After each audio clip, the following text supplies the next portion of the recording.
وإلهكم إله واحد لا إله إلا هو الرحمن الرحيم إن في خلق السماوات والأرض واختلاف الليل والنهار والفلك التي تجري في البحر بما ينفع الناس وما أنزل الله من السماء من ماء فأحيا به الأرض بعد موتها وبث فيها من كل دابة وتصريف الرياح والسحاب المسخر بين السماء والأرض لآيات لقوم يعقلون ومن الناس من يتخذ من دون الله أندادا يحبونهم كحب الله والذين آمنوا أشد حبا لله ولو يرى الذين ظلموا إذ يرون العذاب أن القوة لله جميعا وأن الله شديد العذاب إذ تبرأ الذين اتبعوا من الذين اتبعوا ورأوا العذاب وتقطعت بهم الأسباب وقال الذين اتبعوا لو أن لنا كرة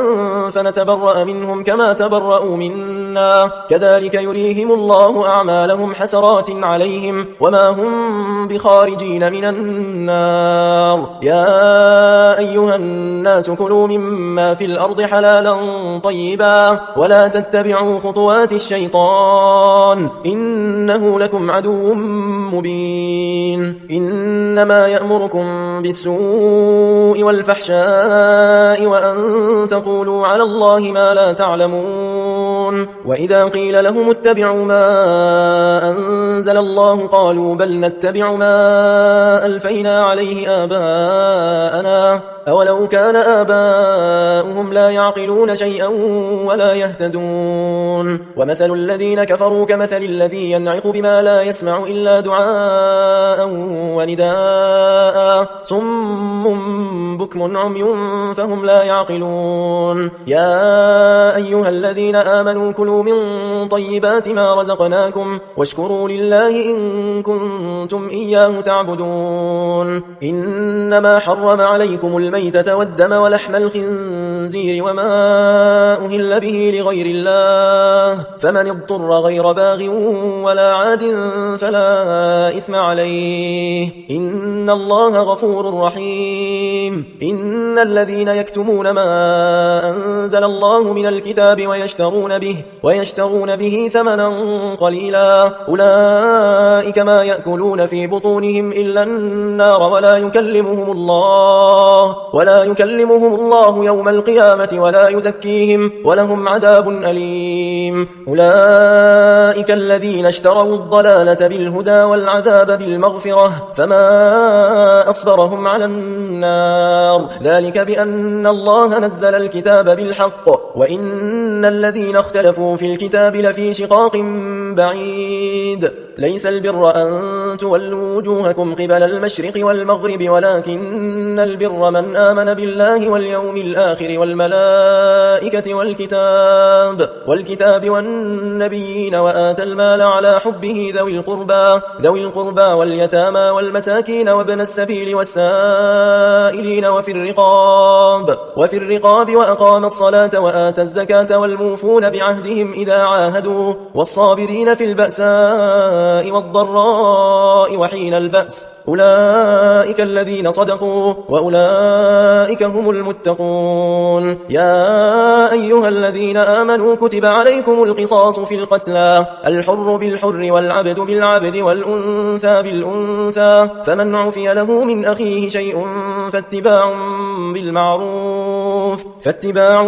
بالمعروف وأداء إليه بإحسان ذلك تخفيف من ربكم ورحمة فمن اعتدى بعد ذلك فله عذاب أليم ولكم في القصاص حياة يا أولي الألباب لعلكم تتقون كتب عليكم إذا حضر أحدكم الموت إن ترك خيرا الوصية للوالدين والأقربين بالمعروف حقا على المتقين فمن